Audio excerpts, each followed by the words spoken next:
लाभ होगा। देखिए, मैंने एक छोटा सा दोहा लिखा है, मिट्टी बन जाती कलश, शिला बने भगवान, संस्कार का महत्व है, बालक बने महान। एक ये बहुत महत्वपूर्ण दोहा है। मिट्टी कलश बन जाती है, पूजनीय बन जाती है, शुभ हो जाती है, वो मांडले पर, मंदिर पर, वेदी पर स्थापित की जाती है। जो मिट्टी कल तक पैरों से कुचली जाती थी, वो मिट्टी आज कलश बन गई, पूज्य बन गई। कैसे? संस्कारों के कारण।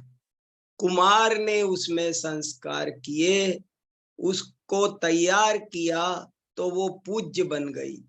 ऐसे ही एक पत्थर की शिला जो बहुत उपेक्षित रहती है, पत्थर है, वो एक दिन भगवान बन जाता है। कैसे? संस्कारों के कारण। एक बार की छोटी सी एक दृष्टांत है इसका, कि एक बगीचे में एक फूल खिला हुआ था और एक पत्थर की शिला पड़ी हुई थी। तो वो फूल उस शिला पर हंसता था कि क्या तुम पैरों से कुचली जाती हो शिला हो। लेकिन थोड़े दिन बाद देखा तो वो फूल शिला के चरणों में चढ़ा हुआ मिला और उसने पूछा, फूल ने शिला से, तुम यहाँ कैसे? कल तक तो तुम वहां बगीचे में ऐसे ही पड़ी थी, लोग ठोकर मारते थे। उसने कहा, ये सब संस्कार का महत्व है कि कल मैं पाषाण थी, आज मैं भगवान हूं। पाषाण को भगवान बनाने की ताकत किसी में है तो उसका नाम संस्कार है। संस्कार क्या होते हैं, ये हम कम से कम अध्यापकों को पहले अच्छी तरह समझ में आना चाहिए कि संस्कार किसको कहते हैं। प्राचीन काल में संस्कारों की बहुत बात की जाती थी और उसके बारे में हमारे आचार्यों ने बहुत विस्तार से खोजा है। आज मैं सुबह से संस्कार क्या होते हैं इस पर शास्त्रों को पढ़ रहा हूं। एक बड़ी सुंदर रिसर्च बुक है संस्कार पर, आचार्य कनक नंदी जी ने लिखी है। इसमें कोई 500 श्लोक पुराने ग्रंथों के उद्धृत है और संस्कार क्या होते हैं इसका बहुत सुंदर विवेचन है। ऐसे ही और भी बहुत सारी बात है, पर वो तब हम कर सकते हैं जब पहले हमको समझ में आए कि संस्कार क्या होता है। देखो, मैं 3 शब्द आपको बताना चाहता हूं। बहुत से लोग संस्कार क्या होता है ये पढ़े लिखे होकर भी जानते नहीं है, ऐसा मेरा अनुभव है। मैंने यूनिवर्सिटी तक में अनेक लोगों से पूछा कि बताओ किसे कहते हैं संस्कार। संस्कृति, संस्कार से ही संस्कृति बना है। और संस्कृति क्या होती है, तो मैं 3 शब्द आपके सामने रखता हूं। एक है प्रकृति, एक है विकृति और एक है संस्कृति। 3 चीजों को हमें अच्छे से समझना है। एक प्रकृति, एक विकृति, एक संस्कृति। क्या होता है प्रकृति? प्रकृति ये है कि जब भूख लगे तो भोजन करो, इसका नाम प्रकृति है। ये नेचुरल, जो नेचुरल क्रियाएं हैं, जब नींद आती है तो हम सोते हैं, जब भूख लगती है तो हम खाना खाते हैं, ये प्रकृति है। सृष्टि के सब जीव ऐसा ही करते हैं। लेकिन एक होती है विकृति। विकृति क्या है कि भूख नहीं लगी है फिर भी हम खा रहे हैं स्वाद के लोभ में, अरे मुफ्त का मिल रहा है, अच्छा है, खा लो, ये विकृति है। और संस्कृति क्या है? भूख भी लगी है, भोजन भी उपलब्ध है, लेकिन हम पहले ये चिंता करते हैं कि हमारे अतिथि ने खाया कि नहीं, हमारे मित्रों ने खाया कि नहीं, सबको भोजन मिला कि नहीं। सबका ध्यान रख कर हम भोजन करते हैं, ये हमारी संस्कृति है। एक प्रकृति, जैसे नींद आई और सो जाना, तो नींद आई सो जाना इसका नाम विकृति है, प्रकृति है। लेकिन बिना नींद के सो रहे हैं, फालतू में ही सो रहे हैं, तो ये विकृति है। और जब नींद आई है तब भी हम इस बात का ध्यान रखें कि दूसरों को भी बिस्तर मिल गया है या नहीं, उनको कोई दिक्कत तो नहीं हो रही है। खुद रजाई तान के सो गए और मेहमान को जगह नहीं मिली है, तो ये गलत बात होगी। हम सबकी व्यवस्था देखकर, सबके साथ मिलजुल कर रहते हैं, तब सोते हैं, ये हमारी संस्कृति है। तो हर काम में मृत्यु आए तो मर जाना, ये प्रकृति है, लेकिन मरते समय भी घबराना नहीं, ये हमारी संस्कृति है। हर काम में लगा सकते हो आप, खाने में, पीने में, पढ़ने में, सोने में, एक तो नेचुरल क्रिया होती है, और हम जब उसमें कुछ गुण पैदा कर देते हैं तो उसका नाम होता है संस्कृति, उसी का नाम है संस्कार। संस्कार संस्कृत में सम उपसर्ग है, और कार माने करना, क्री धातु है। सम्यक करना, जीवन की हर एक्टिविटी को सम्यक करना संस्कार है। हमारी सोच अच्छी होनी चाहिए, इसका नाम संस्कार है। हमारी वाणी अच्छी होनी चाहिए, इसका नाम संस्कार है। देखो, संस्कार से मनुष्य की वैल्यू बढ़ती है, इसीलिए संस्कार को वैल्यू एजुकेशन भी कहते हैं। वैल्यू एजुकेशन क्यों बोलते हैं? क्योंकि इससे हमारी वैल्यू बढ़ती है। कैसे वैल्यू बढ़ती है? कि जो लोहा जमीन में से निकल कर आया है, उस लोहे को आप बेचेंगे तो वो 50 पैसे किलो बिकेगा, और यदि आप उस पर संस्कार करके स्टील बना देंगे तो वो 50 रुपए किलो बिकेगा, और अगर आपकी उसकी सुई बना देंगे तो वो 500 रुपए किलो बिकेगा। ये संस्कारों, जैसे जितने जितने हम संस्कार करते जाएंगे उतनी उतनी उसकी कीमत बढ़ती जाएगी, वो अधिक मूल्यवान बनता जाएगा। इसीलिए संस्कार को मूल्य शिक्षा कहते हैं, क्योंकि इससे इंसान का मूल्य बढ़ता है।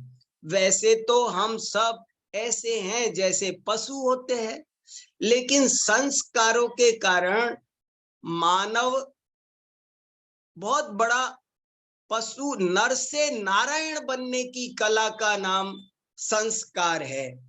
और संस्कार न हो तो मानव दानव बन जाता है। संस्कारों से ही इंसान भगवान बनता है। तो ये संस्कार क्या होते हैं, कैसे किए जाते हैं? प्राचीन काल में तो इन पर बड़ा ध्यान दिया जाता था। आजकल कुछ लोग उन संस्कारों को अंधविश्वास, पाखंड, कोरा क्रियाकांड कहते हैं। पर शास्त्रों में, हमारे प्राचीन काल में 16 संस्कार अलग होते थे, 53 क्रियाएं अलग होती थी, एक एक एक्टिविटी होती थी। और संस्कार कब से दिए जाते थे? बचपन से नहीं, गर्भ से। गर्भ के भी पहले से संस्कार दिए जाते थे। देखो, आज साइंस इस बात को प्रूव कर रहा है कि हर छोटी छोटी बातों का गर्भ के बच्चे पर प्रभाव पड़ता है, हमारे आपके ऊपर भी पड़ता है। हर छोटी बात, एक छोटा सा चित्र भी हमारे मन को प्रभावित करता है। इसलिए हमें जरा ध्यान देकर, कैसा घर में चित्र लगा हुआ है, कैसा आपने भोजन किया है, सब चीज का एक जरा जरा सी घटना का पेड़ पौधों पर भी प्रभाव पड़ता है, पशु पक्षी पर भी प्रभाव पड़ता है। एक तोता अच्छे वातावरण में रहता है तो उसके अलग संस्कार बनते हैं। एक तोता गलत वातावरण में रहता है तो उसके गलत संस्कार। पशु भी अच्छा बुरा सीख लेते हैं, सिखाने पर हर घटना प्रभाव डालती है। इसलिए प्राचीन काल में बहुत चिंता की जाती थी संस्कारों की, क्योंकि अगर एक बार गलत रास्ते पर मुड़ गई ये डाली, पेड़ की डाली जब निकलती है, यदि उसको तभी सही दिशा दे दी जाए तो वो अच्छा पेड़ बनता है, और यदि गलत दिशा में निकल गई और मजबूत हो गई तो फिर उसको कोई नहीं मोड़ पाता है। इसलिए बचपन संस्कारों का दी बेस्ट टाइम है। इसीलिए कहा सबसे पहले संस्कार देने का काम माँ का बनता है।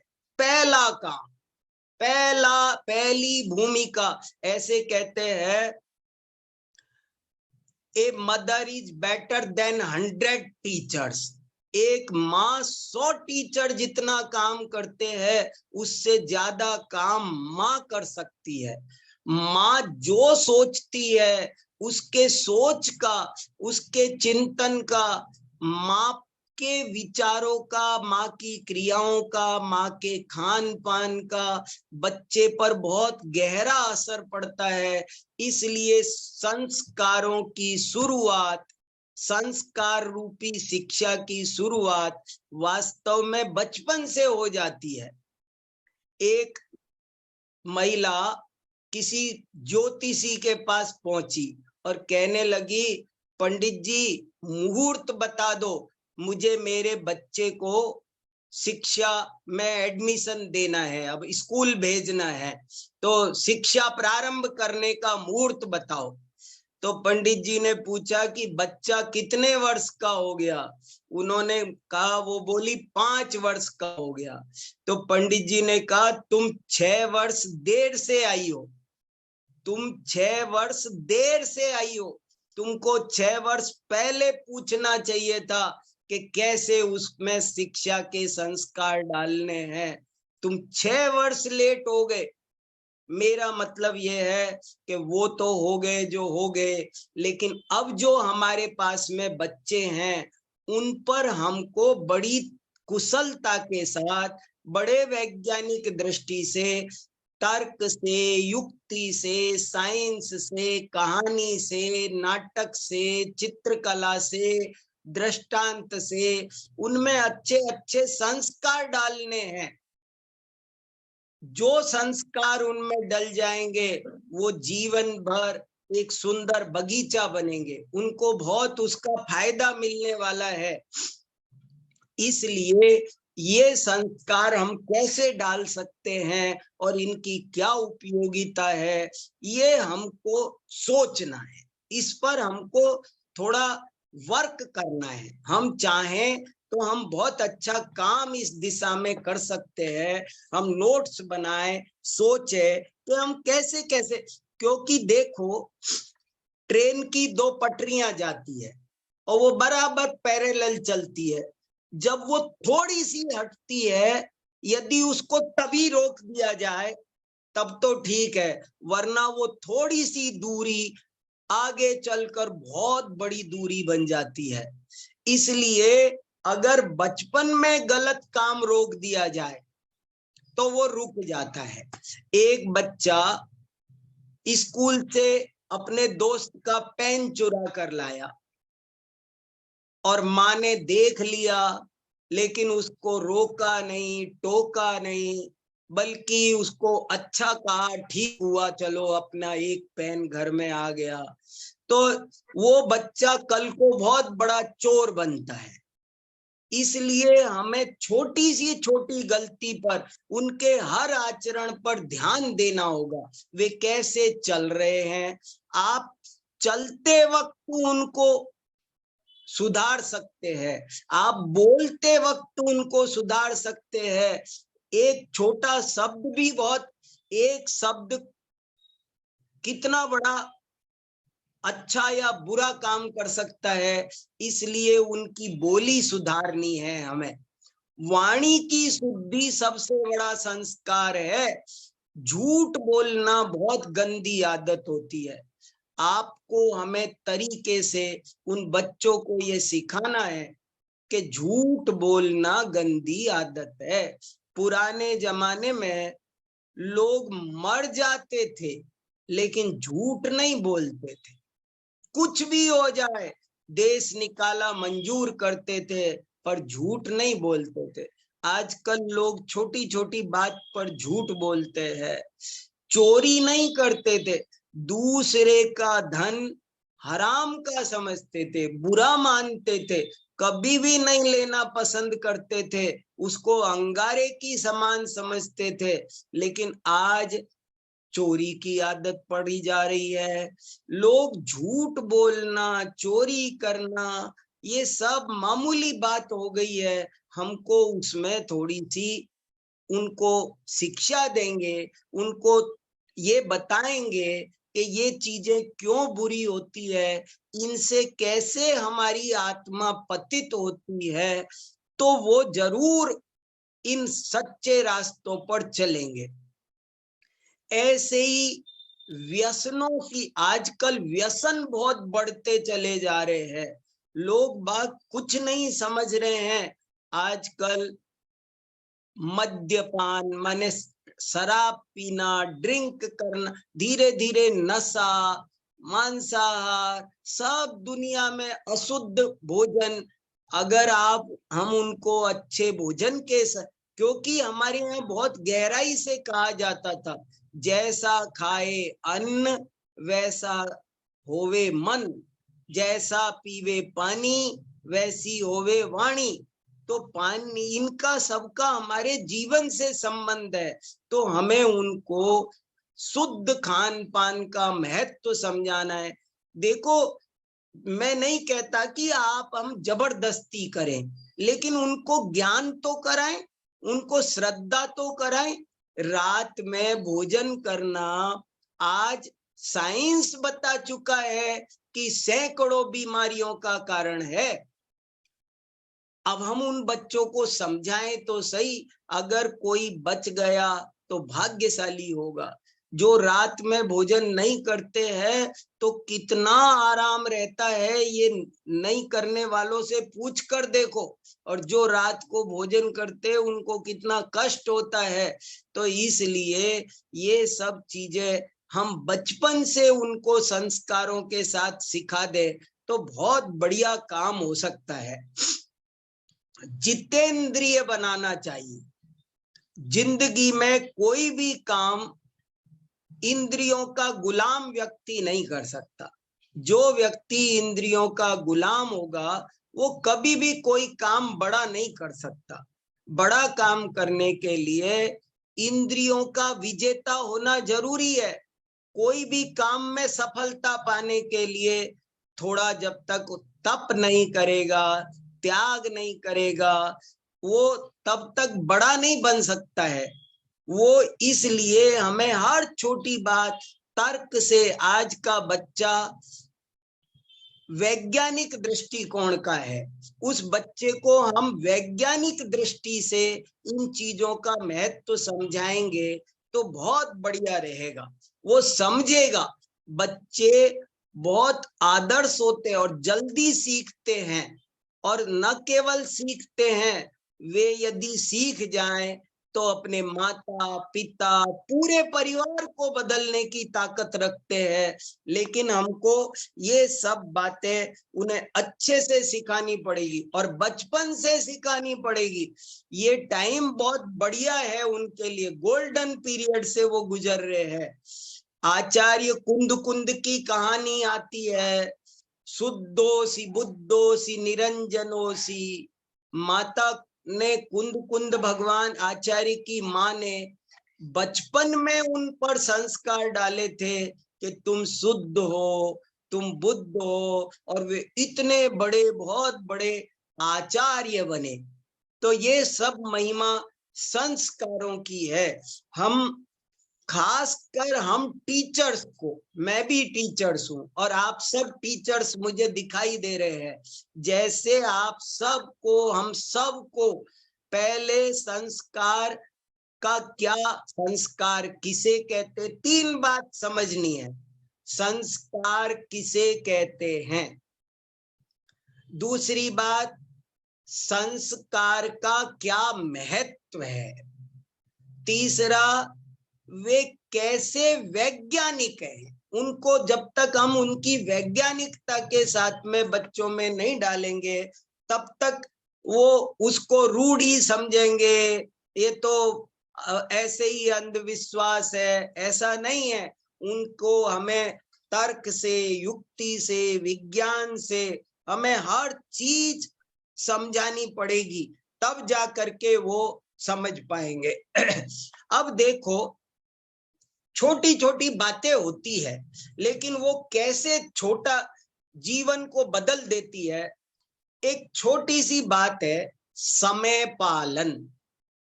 ये छोटी सी बात है, समय पालन, टाइम मैनेजमेंट। मैंने देखा है, सैकड़ों लोगों, हजारों लोगों को देखा है, वे बहुत योग्य होते हैं, बहुत समझदार होते हैं, लेकिन जिंदगी में केवल इसलिए सफल नहीं होते हैं कि वे कभी भी टाइम पर नहीं आते। जब देखो तब लेट आते, ऑफिस लेट आना, हर काम में लेट होना, अपने टाइम को पर पहुंचना। जो आदमी टाइम पर पहुंचता है, समझ लो जिंदगी में आधा सफल हो गया हो। केवल टाइम पे पहुंचने से आप आधे सफल हो जाते हैं। समय प्रबंधन, हाथ में घड़ी नहीं बांधने से काम चलेगा खाली, बल्कि उसे जीवन में उतारना होगा। टाइम पर पहुंचना बहुत बड़ी योग्यता होती है, बहुत बड़ी सफलता होती है। बड़े बड़े लोगों के संस्मरण में आपको सुना सकता हूँ, वो इतने समय के पाबंद थे कि निकलते थे तो लोग उन्हें देखकर घड़ी मिला लेते थे। वो नहीं लेट हो सकते, घड़ी गलत हो सकती है, इतने टाइम के पाबंद होते थे। हम बच्चों को यदि समय पर स्कूल पहुंचना, समय पर अपने सब साधनों को लगाना, कल की तैयारी आज करके जो बच्चा सोता है वो सफल होता है। ये सब बातें हम आज उन बच्चों में डाल सकते हैं। अहिंसा के, सत्य के, अचौर्य के, समय पालन के, संयम के। हमें संयम रखना आना चाहिए। आज कितना, और संयम माने केवल खान पान का संयम नहीं कह रहा हूं मैं, अपने क्रोध पर अंकुश रखना आना चाहिए। मैंने इस पर एक लेख लिखा है कि कैसे हम क्रोध पर अंकुश लगा सकते हैं। मैंने संस्कार पर एक लेख लिखा है छोटा सा, वो सब आप पढ़ेंगे तो बहुत और विस्तार से ये सब चीजें पता चलेगी। हम हमारे इमोशंस को सही दिशा में ले जा सकते हैं, हमारे हाथ में है। हम हमारे भावों को संभाले तो बहुत कुछ हम काम कर सकते हैं। ऐसे ही एक ये आदत बच्चों में मेरे हिसाब से डलनी चाहिए कि वे गुणग्राही बने। बहुत इंपॉर्टेंट बात है कि ज्यादातर हमने देखा गया है कि आदमी सिर्फ निगेटिव चलता है, बुराई देखता है, कमियां देखता है, दोस्तों की, गुरुओं की, वातावरण की, समाज की। लेकिन ये एक बड़ी बात है कि वो गुणग्राही बने। जहां से भी जो अच्छाई मिल रही है वो लेना सीख जाए। पॉजिटिव एटीट्यूड अगर उसका हो जाए तो वो बहुत बढ़िया इंसान बन सकता है। जीवन में सफल होने के लिए एक ही चीज काफी है, और वो है सकारात्मक दृष्टिकोण। कभी किसी के दोष मत देखो, कभी कुछ कमी मत देखो। बड़ी मुश्किल से ये कला आती है, हर एक में नहीं आती है, आप भरेंगे तब आएगी।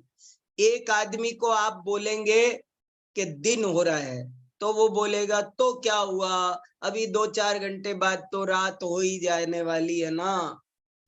और एक व्यक्ति को आप रात में बोलेंगे कि भैया देखो रात हो रही है, तो वो बोलेगा तो क्या हुआ, थोड़े 2-4 घंटे बाद दिन निकलने वाला है। तो जो दिन देखता है वो ऊपर जाता है, जो रात ही रात देखता है वो नीचे जाता है। इसलिए हर चीज में हम अच्छाई देखें, हम सबके साथ में एडजस्ट करने की कला सिखाएं, ये अच्छे अच्छे संस्कार है। और ये संस्कारों से जो जीवन को सम्यक कर दे उसका नाम है संस्कार।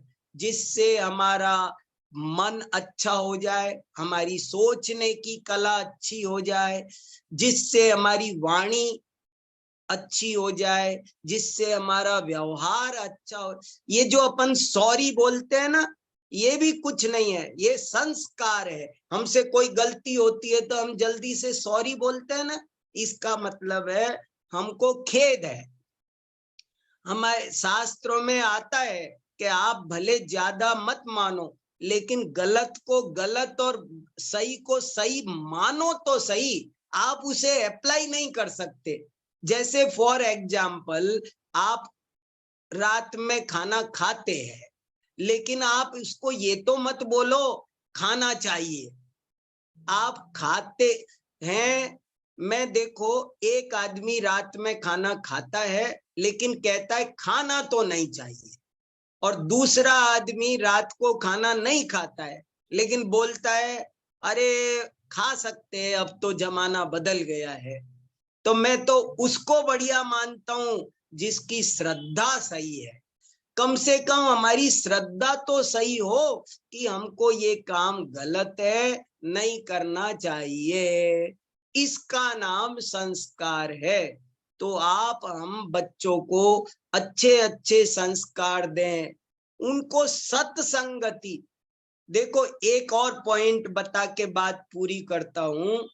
सत्संगति, संस्कारों के लिए संगति बहुत बढ़िया होनी चाहिए। जिसकी संगति खराब होती है तो वो फिर रसातल में उसका जीवन चला जाता है। कभी भी हमको कुसंगति में नहीं पड़ना चाहिए। बच्चों को ये बात हम अच्छे से समझा सकें, इसके लिए मैंने कई छोटी छोटी कहानियां लिखी हैं। आप चाहेंगे तो मैं वो कहानियां आपको दे दूंगा, मैं सुना भी सकता हूँ, पर अब समय हो गया है इसलिए नहीं सुना रहा हूं। लेकिन ये अच्छी अच्छी कहानियों से, हजारों कहानियां हैं, उन कहानियों से बच्चों के कोमल मन पर बहुत अच्छे संस्कार होते हैं।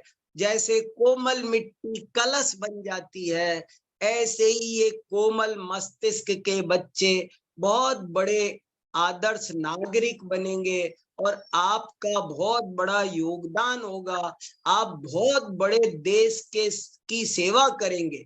इससे बड़ी कोई देश सेवा नहीं हो सकती कि आप एक बच्चे को तैयार कर दे।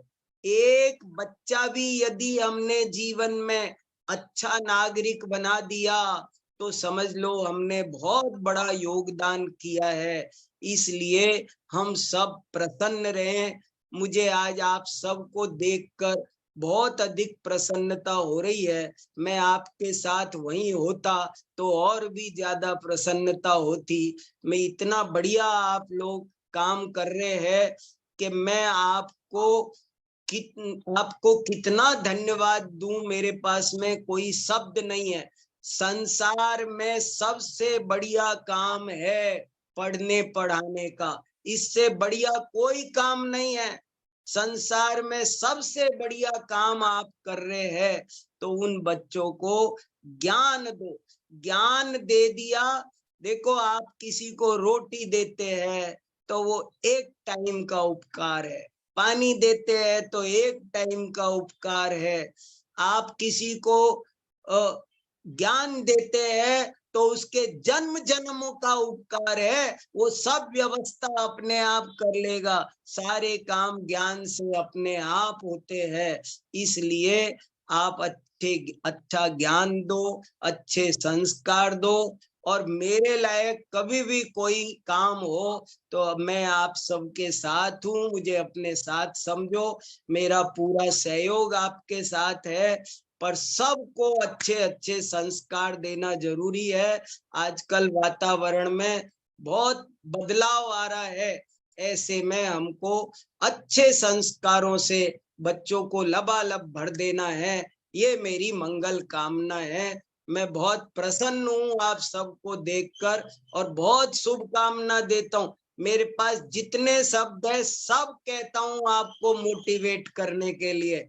आप खूब काम करो इसमें, और मेरे से कोई कुछ चाहिए हो तो मेरा सर्वस्व समर्पण करके मैं आपके साथ हूँ, मैं कोई पीछे नहीं हूँ बिल्कुल। बढ़िया से बढ़िया ये बच्चों को बनाओ, लेकिन इससे बड़ी देश सेवा कोई नहीं है। राष्ट्र का सेवक वही है सच्चा, जो बच्चों को, ये जिंदा तीर्थ बनाने का काम है। ये एक मंदिर बनाने से बड़ा काम, 10 मंदिर बनाने से बड़ा काम एक बच्चे को बनाना है।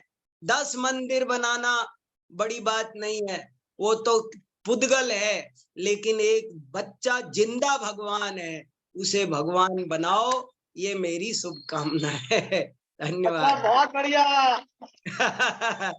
धन्यवाद, बहुत बहुत धन्यवाद, बहुत बहुत धन्यवाद, धन्यवाद। धन्यवाद। आपने बहुत समय दिया, मुझे हाँ, बहुत खुशी हुई, और हाँ, आपके आशीर्वाद से हमेशा बहुत बहुत बढ़िया होता है। नहीं धन्यवाद। ठीक है, ठीक। सबको सबको नमस्कार, सबको नमस्कार। जय जय, जय जय डॉक्टर, जय जय, हाँ, जय जिने। जय जय। ठीक है डॉक्टर, फिर आपसे मिलूंगा मैं जरूर। हाँ, ठीक है।